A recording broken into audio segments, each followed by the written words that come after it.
आप देख रहे हैं BM न्यूज, जनता की आवाज हमारी पहचान।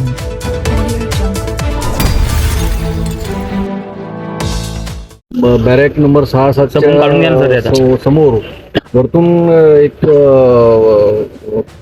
फटाका किंवा बॉम्ब फुटल्यासारखा मोठा आवाज आलेला आहे असं जेलचे जे वॉर्डन आणि तिथले जे गार्ड आहेत त्यांना ते आवाज ऐकू आला आणि आतमधल्या कैद्यांनाही ऐकू आला जे की बॅरेकमध्ये होते. नंतर मग ते त्यांना एक बॉल मिळाला खाली जे फुटला नाही.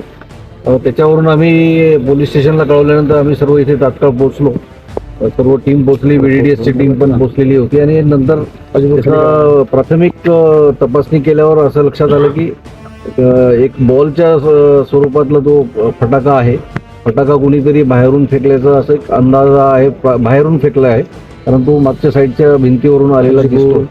तर ते आता प्राथमिक तपासामध्ये कोणी फेकला, कशासाठी फेकला याची माहिती घेत आहे. याच्यामध्ये कुठल्याही प्रकारचे कोणाला इजा झालेली नाही किंवा जखमी झालेलं नाही कोणी. फटाका सदृश्य मटेरियल दिसतोय. त्याची आता फोरेन्सिक तपासणीसाठी फोरेन्सिकची पण टीम बोलवली आहे आणि ती टीम सध्या आता ती तपासणी करत आहे. बाकी माहिती डिटेल्स तपास प्राथमिक झाल्यानंतरच कळेल. फटाक्याची दारू आणि फटाकामध्ये जे दारू असते तीच ते क्रिकेटचा जो प्लास्टिकचा बॉल असतो त्याच्यामध्ये टाकून वात टाकून फेकलेलं असं दिसतं.